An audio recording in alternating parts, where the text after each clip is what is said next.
ओम शांति। मुरली है 2 दिसंबर 2023। बाप दादा के मधुर महावाक्य। मीठे बच्चे, समय प्रति समय ज्ञान सागर के पास आओ। ज्ञान रत्नों का बख्तर अर्थात सामान भरकर फिर बाहर जाकर डिलीवरी करो। बाबा कहते विचार सागर मंथन कर सेवा में लग जाओ। समय प्रति समय ज्ञान सागर के पास आओ। ज्ञान रत्नों का वखर अर्थात सामान भरकर, यहाँ से जो ज्ञान रत्न लेकर के जाओ वो बाहर आकर के मतलब यहाँ आकर के वापिस सबको सुनाओ, वो डिलीवरी करो।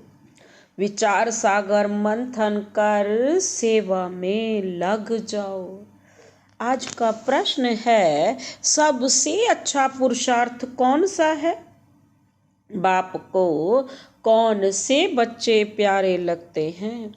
सबसे अच्छा पुरुषार्थ कौन सा है? बाप को कौन से बच्चे प्यारे लगते हैं? बाबा ने उत्तर दिया, किसी का भी जीवन बनाना यह बहुत अच्छा पुरुषार्थ है। बच्चों को इसी पुरुषार्थ में लग जाना चाहिए। कभी अगर कोई भूल हो जाती है तो उसके बदले में खूब सर्विस करो, नहीं तो यह भूल दिल को खाती रहेगी। बाप को ज्ञानी और योगी बच्चे ही बहुत प्यारे लगते हैं। कौन सा पुरुषार्थ करना है जो बाप को बच्चे प्यारे लगे? वे किसी का भी जीवन बनाना, बाबा कहते हैं बहुत अच्छा पुरुषार्थ है। तो बाप का परिचय दो। बच्चों को इसी पुरुषार्थ में ही लगा रहना चाहिए। अगर किसी से भूल हो भी जाती है तो उसके बदले में खूब सर्विस करो, नहीं तो वो भूल दिल को खाती रहेगी। बाप को ज्ञानी और योगी बच्चे ही बहुत प्यारे लगते हैं। आज का गीत है, जो पिया के साथ है ज्ञान की बरसात है। वही बाबा के सारे ज्ञान अपने अंदर समा सकते हैं। ओम शांति। बच्चे समझ सकते हैं कि सम्मुख मुरली सुनना व टेप में सुनना व कागज पर पढ़ने में फर्क जरूर है। गीत में भी कहते हैं ना, जो पिया के साथ है ज्ञान की बरसात तो सबके लिए है, परंतु साथ में रहने से बाप के एक्सप्रेशन को समझने, भिन्न भिन्न डायरेक्शन को जानने का बहुत फायदा होता है। वो वाइब्रेशंस मिलते हैं ना जो बाबा से शक्तिशाली, वो सम्मुख बैठ करके ही मिलते। परंतु ऐसे भी नहीं किसको बैठ जाना है, ऐसे भी नहीं किसको बैठ जाना है। वक्खर अर्थात सामान भरो और जाकर सर्विस की। फिर आया वक्खर भरने। मनुष्य सामान खरीद करने जाते हैं ना बेचने के लिए, बेचकर फिर सामान लेने आते हैं। यही काम चलता रहता है ना, बेचो फिर खरीदो, खरीदो फिर बेचो। तो बाबा कहते यह भी ज्ञान रत्नों का वक्खर है। वक्खर लेने वाले तो आएंगे ना, कोई डिलीवरी नहीं करते हैं, पुराने वक्खर पर ही रहते हैं, नया लेने नहीं चाहते हैं। ऐसे भी बेसमझ हैं। मनुष्य तीर्थों पर जाते हैं, तीर्थ तो नहीं आएंगे ना, क्योंकि वह तो जड़ चित्र है। इन बातों को बच्चे ही जानते हैं, मनुष्य तो कुछ भी नहीं जानते। बहुत बड़े बड़े गुरु लोग श्री श्री महामंडलेश्वर आदि जिज्ञासुओं को तीर्थ पर ले जाते हैं। त्रिवेणी पर कितने जाते हैं। नदी पर जाकर दान करने को पुण्य समझते हैं। यहाँ भक्ति की तो बात ही नहीं, यहाँ तो बाप के पास आना है, तो बच्चों को समझ कर फिर समझाना है। प्रदर्शनी में भी मनुष्यों को समझाना है। यह जो 84 जन्मों का चक्र लगाते हैं, वह तो बच्चे जानते हैं, सब नहीं लगाते। इसमें समझाने की बड़ी युक्ति चाहिए। इस चक्र में ही मनुष्य मूंझते हैं, झाड़ का तो किसको पता ही नहीं। शास्त्रों में भी चक्र दिखाते हैं, कल्प की आयु चक्र से निकालते हैं। चक्र में ही रोला है, हम तो पूरा चक्र लगाते हैं, 84 जन्म लेते हैं। बाकी इस्लामी बौद्धी आदि वह तो बाद में आते हैं। हम कैसे उस चक्र में सतो रजो तमो में पास करते हैं, वह गोले में दिखाया हुआ है। बाकी और जो आते हैं इस्लामी बौद्धी आदि, उनका कैसे दिखावें? वह भी तो सतो रजो तमो में आते हैं। हम अपना विराट रूप भी दिखाते हैं, सतयुग से लेकर कलयुग तक पूरा राउंड ले आते हैं।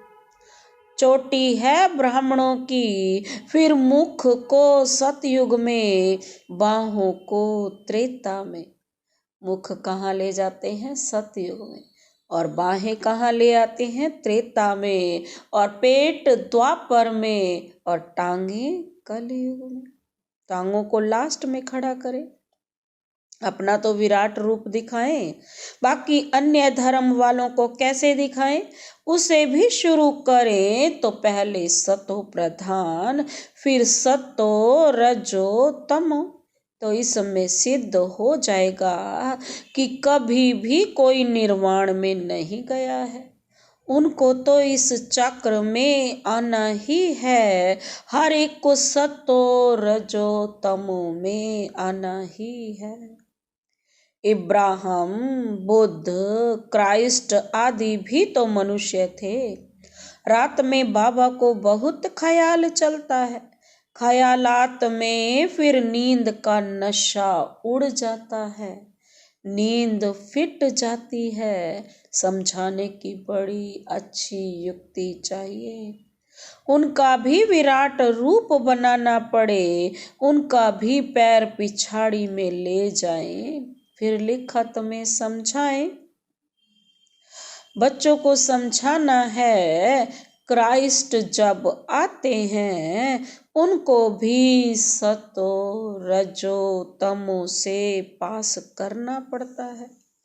सतयुग में तो वह आते नहीं, आना तो बाद में है। कहेंगे क्राइस्ट हेवन में नहीं आएगा, यह तो बना बनाया खेल है। तुम जानते हो क्राइस्ट के आगे भी धर्म थे, फिर वो ही रिपीट करना है। ड्रामा का राज समझाना होता है।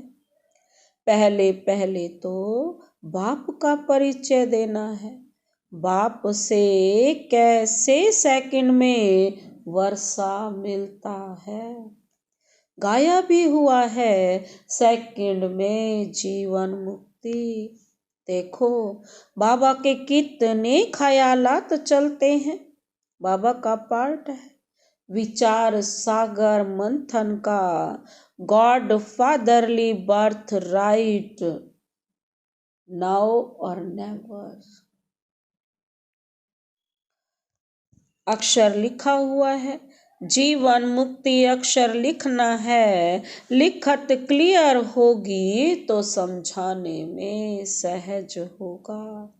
जीवन मुक्ति का वर्षा मिला, जीवन मुक्ति में राजा रानी प्रजा सब है। तो लिखत को भी ठीक करना पड़े, बिगर चित्र भी समझाया जा सकता है। सिर्फ इशारे पर भी समझाया जा सकता है। यह बाबा है, यह वर्षा है। जो योग युक्त होंगे वह अच्छी रीति समझा सकेंगे। बाबा कहते सारा मदार योग पर है। योग से बुद्धि पवित्र होती है, तब ही धारणा हो सकती है। इसमें देही अभिमानी अवस्था चाहिए। बाबा कहते हैं सब कुछ भूलना पड़े, शरीर को भी भूलना है। बस अब हमको वापस जाना है। यह दुनिया तो खत्म हो जाने वाली है। इस बाबा के लिए तो सहज है, ब्रह्मा बाबा के लिए तो सहज है, क्योंकि इनका धंधा ही यह है। सारा दिन बुद्धि इसी में लगी हुई है। अच्छा, जो गृहस्थ व्यवहार में रहते हैं उनको तो कर्म करना है। स्थूल कर्म करने से वह बातें भूल जाती है, बाबा की याद भूल जाती है। बाबा खुद अपना अनुभव सुनाते हैं। बाबा को याद करता हूँ, बाबा इस रथ को खिला रहे हैं, फिर भूल जाता हूँ तो बाबा विचार करते हैं, जबकि मैं भी भूल जाता हूँ। तो इन विचारों को कितनी तकलीफ होती होगी। इस चार्ट को बड़ा कैसे सकते होंगे। बाबा पूछते हैं इस चार्ट को तो बढ़ा नहीं सकते ना। प्रवृत्ति मार्ग वालों के लिए मुश्किल है, उन्हों को फिर मेहनत करनी पड़े। बाबा समझाते तो सबको है, तो पुरुषार्थ करते होंगे, वह रिजल्ट लिख भेज सकते हैं। बाबा जानते हैं बरोबर डिफिकल्ट है। बाबा कहते हैं रात को मेहनत करो, तुम्हारा थक सारा उतर जाएगा। अगर तुम योग युक्त हो, विचार सागर मंथन करते रहेंगे तो बाबा अपना अनुभव बताते हैं। कब और बातों तरफ बुद्धि चली जाती है तो माथा गर्म हो जाता है। फिर उन तूफानों से बुद्धि को निकाल इस विचार सागर मंथन में लग जाता तो माथा हल्का हो जाता है। माया के तूफान तो अनेक प्रकार के आते हैं। इस तरफ बुद्धि लगाने से वह थकावट सारी उतर जाती है, बुद्धि रिफ्रेश हो जाती है, बाबा की सर्विस में लग जाती है। लग जाते हैं तो योग और ज्ञान का मक्खन मिल जाता है। यह बाबा अनुभव बता रहे हैं। बाप तो बच्चों को बताएंगे ना, ऐसे ऐसे होगा। माया के विकल्प आएंगे, बुद्धि को फिर उस तरफ लगा देना चाहिए। चित्र उठाकर फिर उसी पर ख्यालात करने चाहिए तो माया का तूफान उड़ जाए। बाबा जानते हैं कि माया ऐसी है जो याद में रहने नहीं देती। थोड़े हैं जो पूरा याद में रहते हैं, बड़ी बड़ी बातें तो बहुत करते हैं। अगर बाबा की याद में रहें तो बुद्धि क्लियर रहे। याद करने जैसा माखन और कोई है नहीं, परंतु स्थूल बोझ बहुत होने से याद कम हो जाती है। बाबा कहते हैं ना, स्थूल अगर बोझ होगा, स्थूलता ज़्यादा, व्यर्थता में ज़्यादा रहेंगे तो बाबा कहते हैं याद कम हो जाती है। अगर जितना हल्के रहेंगे, कर्म करते हुए बाप को साथ रखेंगे तो हल्के भी रहेंगे और याद भी समाई हुई होगी। बम्बई में देखो पापाया, कितनी उनकी महिमा थी, जैसे कि सबका भगवान आया था। ताकत वाले हैं ना। भारतवासियों को अपने धर्म का पता नहीं है। अपना धर्म हिंदू कहते रहते हैं। हिंदू तो कोई धर्म ही नहीं है। कहाँ से आया, कब स्थापन हुआ, किसको पता नहीं। तुम्हारे में ज्ञान की उछल आनी चाहिए। शिव शक्तियों को ज्ञान में उछल मारनी चाहिए। उन्होंने तो शक्तियों को शेर पर दिखाया है सारी ज्ञान की बात। पिछाड़ी में जब तुम्हारे में ताकत आएगी तो साधु संत आदि को भी समझाएंगे। इतना ज्ञान जब बुद्धि में हो तब उछल आ सकती है। जैसे पाता गांव में खेती करने वालों को टीचर पढ़ाते हैं ना। पाता एक गांव है जहाँ पर खेती करने वालों को भी टीचर पढ़ाते हैं, तो वह पढ़ते नहीं। उनको खेती बाड़ी ही अच्छी लगती है। ऐसे आज के मनुष्यों को यह ज्ञान दो तो कहेंगे अच्छा नहीं लगता, हमको तो शास्त्र पढ़ने हैं। परंतु भगवान साफ कहते हैं, जाप ताप दान पुण्य आदि से अथवा शास्त्र पढ़ने से मेरे को किसी ने नहीं पाया है। ड्रामा को नहीं जानते, वह थोड़े ही समझते हैं नाटक में एक्टर्स हैं। पार्ट बजाने पर चोला लिया है।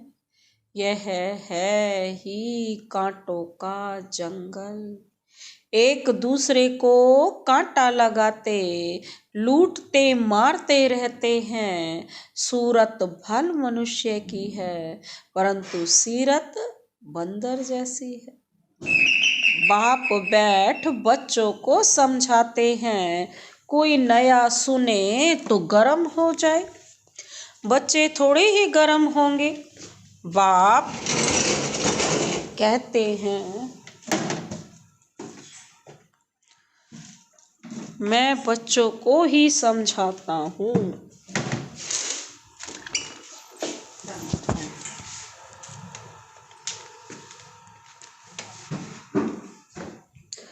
बाप कहते हैं, मैं बच्चों को ही समझाता हूँ। बच्चों को तो माता पिता कुछ भी कह सकते हैं। बच्चों को बाप चमाट भी मारे तो दूसरा थोड़े ही कुछ कर सकता है। माता पिता का तो फर्ज है बच्चों को सुधारना, परंतु यहाँ लॉ नहीं है जैसा कर्म मैं करूँगा मुझे देख और ही करेंगे, और भी करेंगे। तो बाबा ने जो विचार सागर मंथन किया वह भी बतलाया, यह पहला नंबर में है। इनको 84 जन्म लेने पड़ते हैं तो और भी जो हेड्स धर्म स्थापक हैं वे फिर निर्वाण में कैसे जाएंगे। उनको सतो रजो तमो में जरूर आना है। पहला नंबर में लक्ष्मी नारायण हैं जो विश्व के मालिक हैं। उन्हों को भी 84 जन्म लेने पड़ते हैं। मनुष्य सृष्टि में जो हाईएस्ट न्यू मैन है उनके साथ न्यू वीमेन भी चाहिए, नहीं तो वीमेन बिगर पैदाइश कैसे होगी। वीमन मतलब स्त्री के बिना तो पैदाइश हो नहीं सकती ना।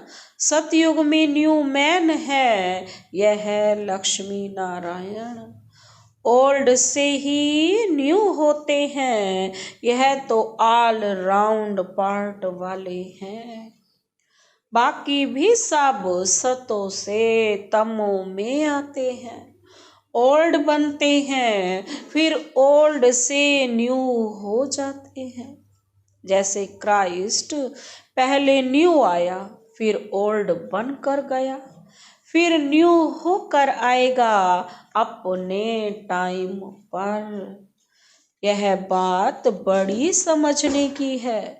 इसमें योग अच्छा चाहिए, पूरा सरेंडर भी चाहिए, तब ही वर्षे का हकदार बन सके।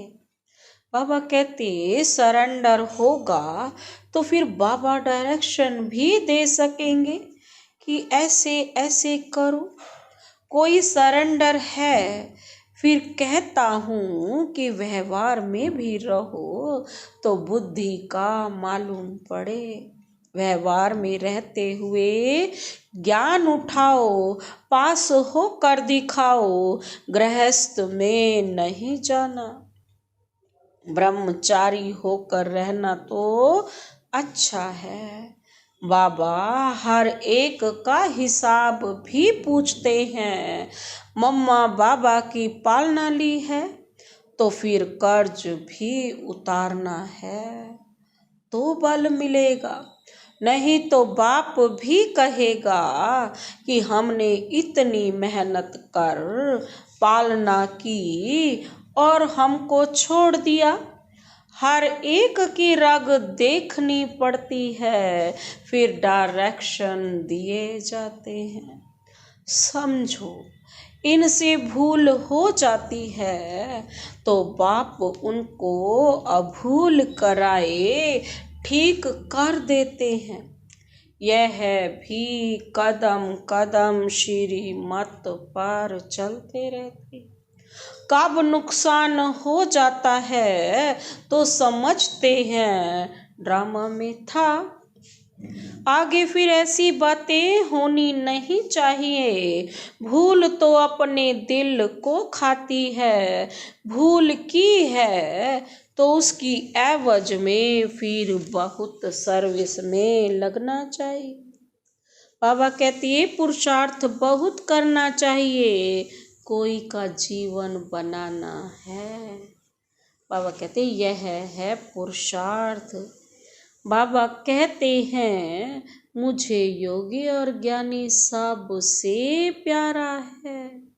योग में रहकर भोजन बनाए खिलाए तो बहुत उन्नति हो सकती है, क्योंकि यह शिव बाबा का भंडारा है।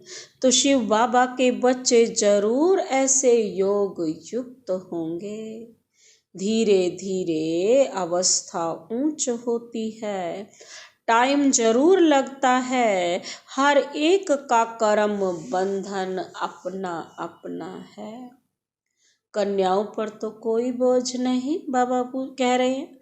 हाँ, बच्चों पर है। कई बच्चे तो गए हैं, कई बच्चे हो गए हैं तो माता पिता को बोझ पड़ता है। बाप ने इतना समझाया, इतना समय पालना की है तो उन्हों की पालना करनी पड़े। हिसाब चुकता करना है तो उनकी भी दिल खुश होगी। सपूत बच्चे जो होते हैं तो वह मुसाफरी से लौटने पर सब कुछ बाप के आगे रखते हैं।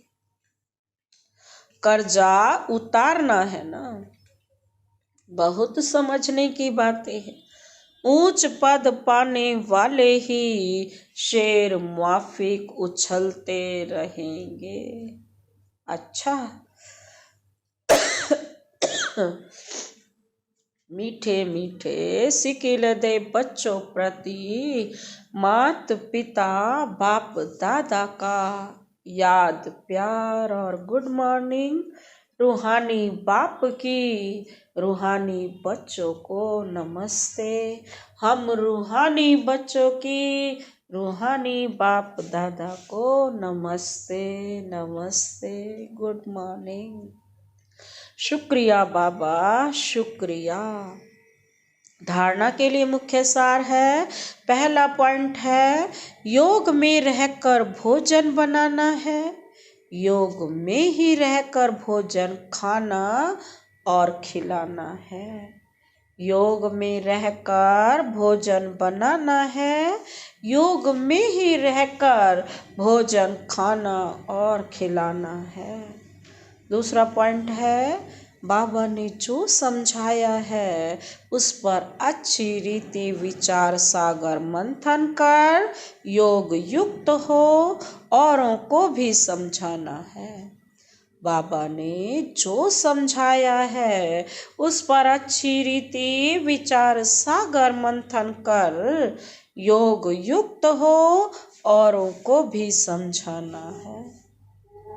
आज का वरदान, वरदानी हाथ सदा अपने सिर पर, मस्तक के बीचों भ्रिकुटी में जहाँ आत्मा निवास करती है वहाँ पर उसकी किरणें पड़ रही हैं और हम उस वरदान को अपने अंदर समाते हैं। स्व परिवर्तन और विश्व परिवर्तन की जिम्मेवारी के ताजधारी। स्व परिवर्तन, पहले तो स्वयं को बदलना है, तभी पूरे विश्व को बदलने की जिम्मेवारी के ताजधारी सो विश्व राज्य के ताजधारी भव।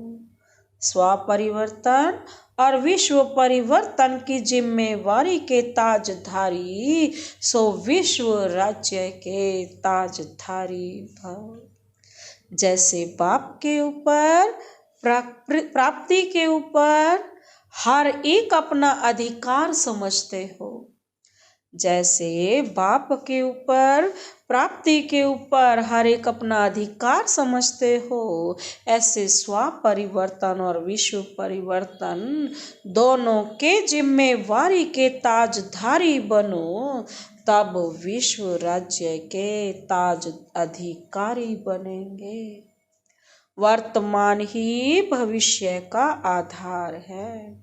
चेक करो और नॉलेज के दर्पण में देखो कि ब्राह्मण जीवन में पवित्रता का, पढ़ाई और सेवा का डबल ताज है। यदि यहाँ कोई भी ताज अधूरा है तो वहाँ भी छोटे से ताज के अधिकारी बनेंगे। आज का स्लोगन है, सदा बाप दादा की छत्र छाया के अंदर रहो तो विघ्न विनाशक बन जाएंगे। सदा बाप दादा की छत्र छाया के अंदर रहो तो विघ्न विनाशक बन जाएंगे। अच्छा, ओम शांति।